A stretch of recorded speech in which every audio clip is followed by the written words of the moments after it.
Теледен Нарын жана Ысык Көл областарынан даярдалган ТВ кайгыл көрсөтүүсү бул аймактарда катталган кылмыш фактылары жана аларды жөнгө салууга жумшалган ыкчам аракеттерди мен Изет Жикшеев айтып берем. Кутмандуу кечиңиздер менен.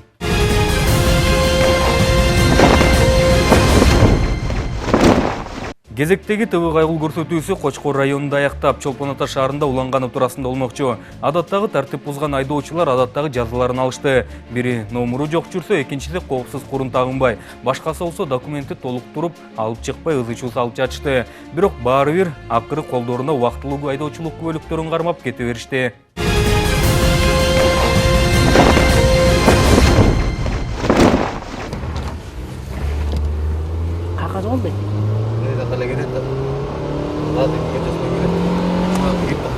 Кайгыл милициясынын токтоп бер деген буйругуна баш ийбей кете бергенди туура көргөн унаанын аркасынан ошол эле замат ээрчишти. Мерседес үлгүсүндөгү унаанын ээси мынтип кетип калып, аркасынан түшкөн кайгылчыларды көрүп, жолдун жээгиндеги дүкөнгө кире качайын дептир. Бирок үлгүрбөй калып, тартип сакчыларынын алдына чыгып берди.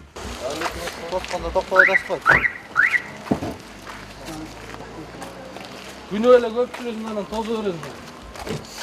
Документти кайра көрсөтө беремби?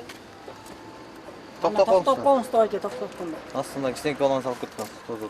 Тартип сакчыларынын улам токтото бергенине нааразы болуп, ал эми өзүнүн тартип бузганын сезбеген айдоочуга анан бат эле протокол толтурушту. Айып тагылган соң анан кое беришти. Бирок кичинекей баланы алдына алып алгандыгы үчүн мунун аркасынан эле дагы бир айдоочу колго түштү.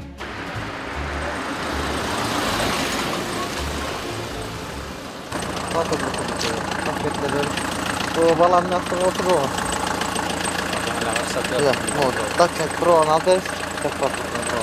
Бул айдоочу болсо айыптын көлөмүн азайтуу максатында тартип сакчыны улам сөзгө тартып, арзаныраак айыбын сурап жатты. Бирок жардам бербеди. Андыктан кийинкисинде баласын алдына салбайт деген ниетте протокол толтурулган соң кете берди.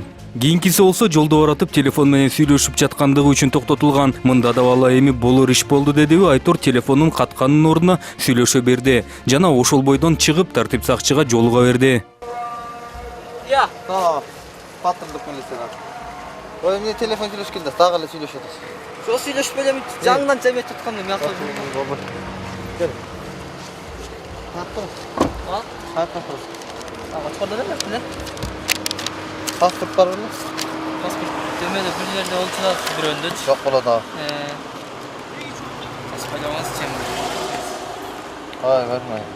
Бул айдоочунун айдоочулук күбөлүгү да жок экен. Убактылуу талоонду жакында эле башка тартип сакчылар жазып бериптир. Анысы да унааны башкарып баратып телефон менен сүйлөшкөндүгү үчүн экен. Андыктан экинчи ирет болгондо да ошол эле тартипти бузгандыгы үчүн унаасын айыпына токтотуу жайына камамай болушту. Кел, отурбайсың байка астында. Кел, байка.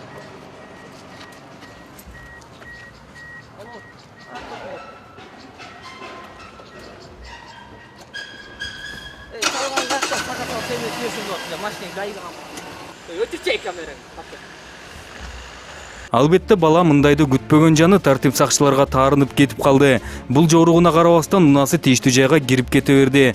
Кетип баратып да жөн турбай биздин чыгармачылык топту да сөгүп алды. Ал эми тартип сакчылар унчукпай унаасынын номурларын чечип алып кагаздарын толтура беришти.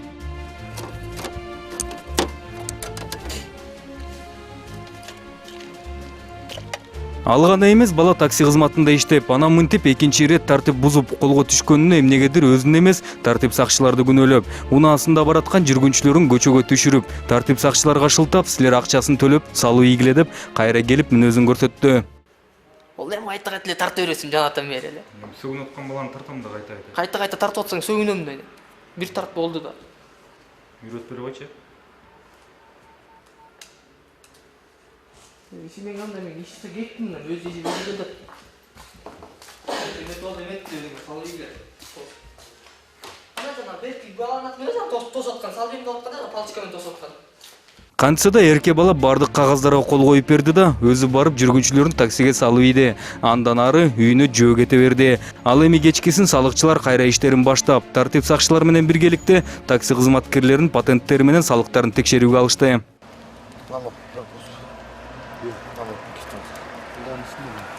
Албетте анан салык төлөбөгөн айдоочуларга салык кызматкерлери ордунан акт толтуруп, айып тагып жатышты. Арасынан наразылары да чыгып жатты.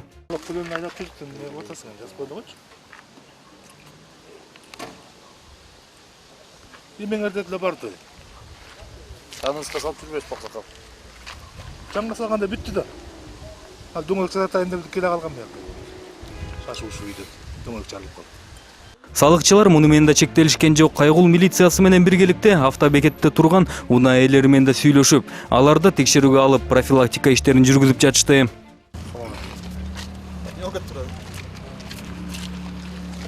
Патенттер барбы? Бар. Көрсөтүп коюңуз. Салыктарыңыз бар төлөнгөн. Көрсөтөңүз.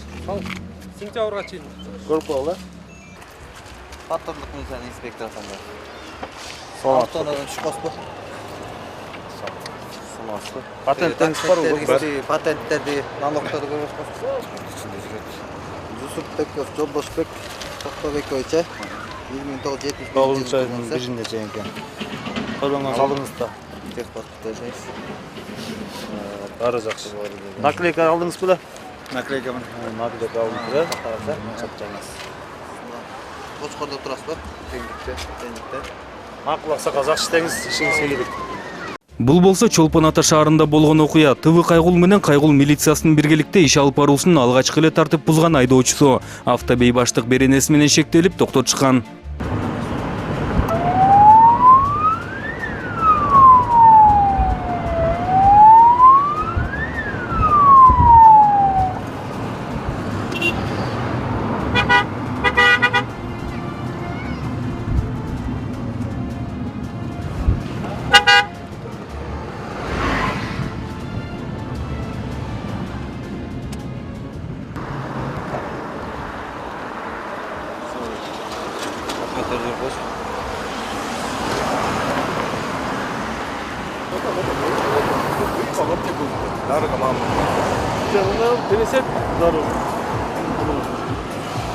Sen жаныма отур. Атман чоң, стоянка бар. Айдоочу алгач кетип калайын дегени менен токтоп, мынтип башы ийип берди. Ошентип эле башы ийип, анан айыпына токтотуучу жайына жеткирилди. Бул жактан гана анан эч жака чыгара койбо сыяктуу сөздөр башталды. Бирок сен трубка чипи кылып чыгарасыңар, э? Тихо мирно келгендерди чыгарбайсыңар, э? Жан, силердики башында башы кесип болду го дейм, кетип калайын дедиңерби? Жок, там яма была по этому методу. Я вернулся. Эмне деп тамашалашпаса да, бул айдоочу тартип сакчылардын бардык буйруктарына баш ийип берди. Протоколдор менен таанышып, ага кол коюп, андан соң унаасын да киргизип берди.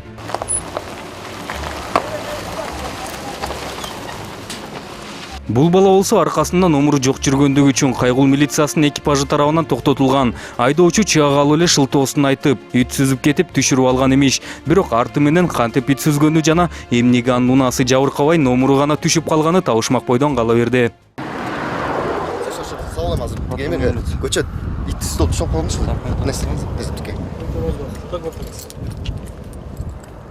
Көп өтпөй анан бул шылтоосу жарабайт экенин түшүндү. Айтор катып койгон номурларын да алып чыгып, эки жагына тең тагып койду. Көрсө номуру түшпөй эле өзүнүкүн чечип, башканыкын тагып алып жүрүптүр. Мен байкен болчу. Азыр кончо.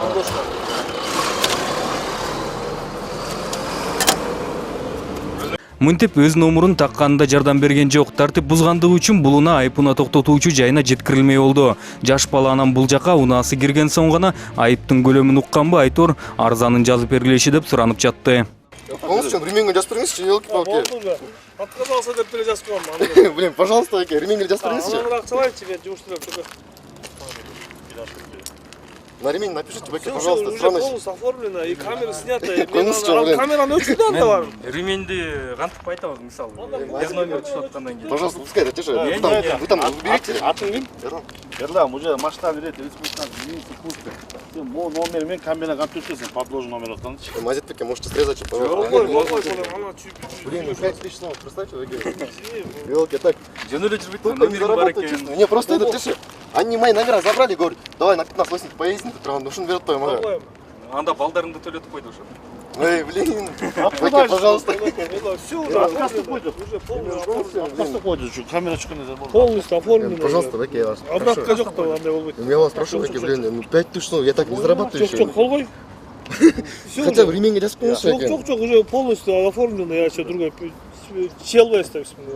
Нааразы болсо да протоколго кол коюп берди. Андан соң номурунду алмаштырып ал деп тукурган досторунун коштоосунда кете берди.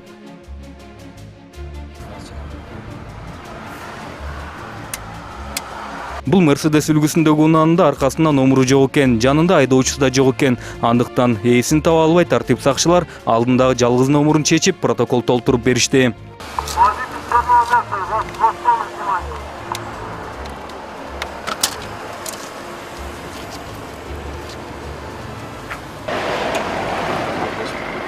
Ушул жерликмин дейин. Каршы документтарыңыз. Анын нарушение эткендири жок. Ремень жок турасыз. Ремень жок. О жерден эле чыкпадым, о жерден. Айдоочу көлүгүнөн.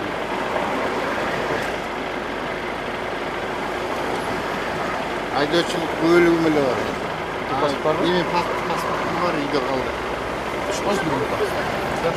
Мен иш жерликмин.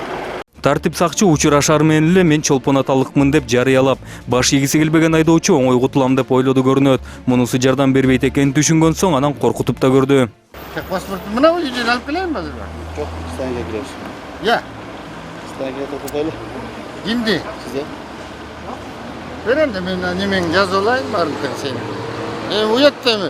Ушу жерде туруп мен чолпон аталыкмын. Эгер бөлөк жактуу болсо бир жөн анда. Айдоочу байкебиздин пикиринде ал чолпон аталык болгон үчүн анын тартип бузгандыгын кечирип коюш керек экен. Башка жактан келгендер болсо жазылаш керек экен. Ал эми кайсы мыйзамда мындай тартиптер жазылганын айта албайт экен. Иштеген жериңиз? Пенсионермин. Мурун сендей болду органда иштеген. Паджеро болобуз? Я. Паджеро, Паджеро.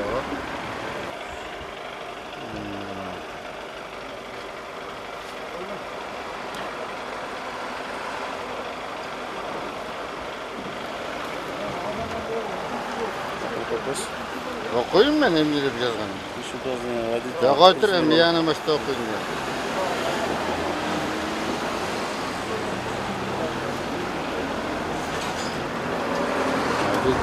Не дейсиң? Ушу глазная АМТС управлял при себе не имел техпаспорт. При проверке. Техпаспорт. Бажар коюз. 1, 2, 3. 517 сом айыңыз төлөйсүз. Көкөнө чыгарып бересиз. Болгон эми. Алсаң алып кал анан, айыр алып келип бересиң. Мен азыр начальник милицияга кирем айтам. Уятта.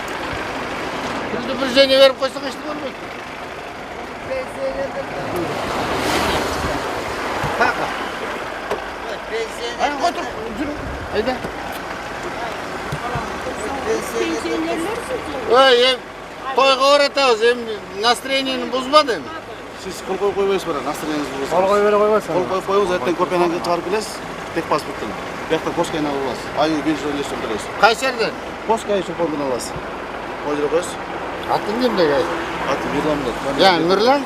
Фамилияң? Бүт жазып турат. Эрдимуратов 206. Старшина милиция Бердимурат. Уятта эми. Жакшы ниет менен. Азыр настроениени бузбой эле койсоң болмок. Настроение бузулбайт эми. Эмнеге бузулбайт? Эми ушинтип алып анан. Поскай кайда? Ой, эмне болду? Эмне дейт? Бербейсиң, документ бербейсиң, документ Станцияга бербейсиң. киресиз. Айдоочу, акча котуп алсаңыз болот. Арак ичсем бир жөн. Жүрүңүз, акча Нарушение кылсам бир жөн. Кандай аракет көрсө да унаасы айыпына токтотуучу жайына жөнөтүлдү, бирок жетпей калды. Көрсө айдоочу байкебиз унаасын паспортун башка чөнтөгүнө салып алып эле ызычуу сала бериптир. Жолдо баратып гана анан эстегенби, Айтор жетпей токтотуп, анысын алып чыгып берди. Шуңгасында турбайбы? Техпаспортун алып келип чыкпады ичинде экенде. Иә. Костюмду ийип койгондо караңгы шыйгынтып калат турбайбы? Бияка коюп коюп турмун, машинеде экен. Машинеде эле экен.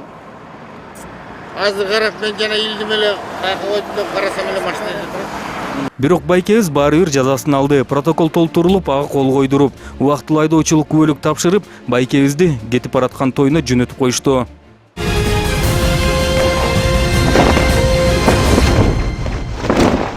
Кезекте издөөгө алынгандар рубрикасы. Мында силер таанып билгендериңер туурасында маалыматтар болсо, жакынкы милиция бөлүмүнө же биздин редакциябызга айрылсаңыздар болот.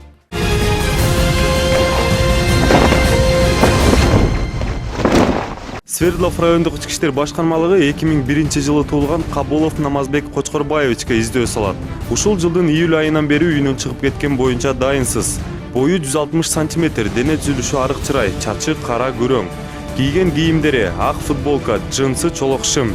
Кабулов Намазбекти көрүп билгендер болсо 0701 18 35 17, 0550 10 28 72, 0553 13 57 27 телефондоруна кайрылыңыздар. 2002 жылы туулган Абдрахман уулу Ислам издөөгө алынат. 2016 жылдын 14 августунан бери дайынсыз.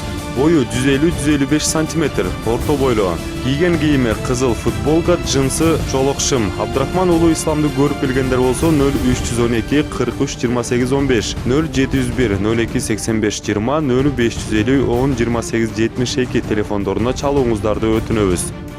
Свердлов райондук ички иштер башкармалыгы 2000 жылы туулган Ислам Шайрыбековго издөө салат. Үстүбүздөгү жылдын 14 августунан бери дайынсыз. Бою 170-175 см, чачы, көзү кара. Кийген кийимдери кара булгары куртка, көк джинсы шымы, бутунда кара ботас. Кимде ким көрүп билген болсо 0312 43 28 15, 0550 10 28 72, 0701 18 35 17 телефондоруна кайрылууңуздарды өтүнөбүз.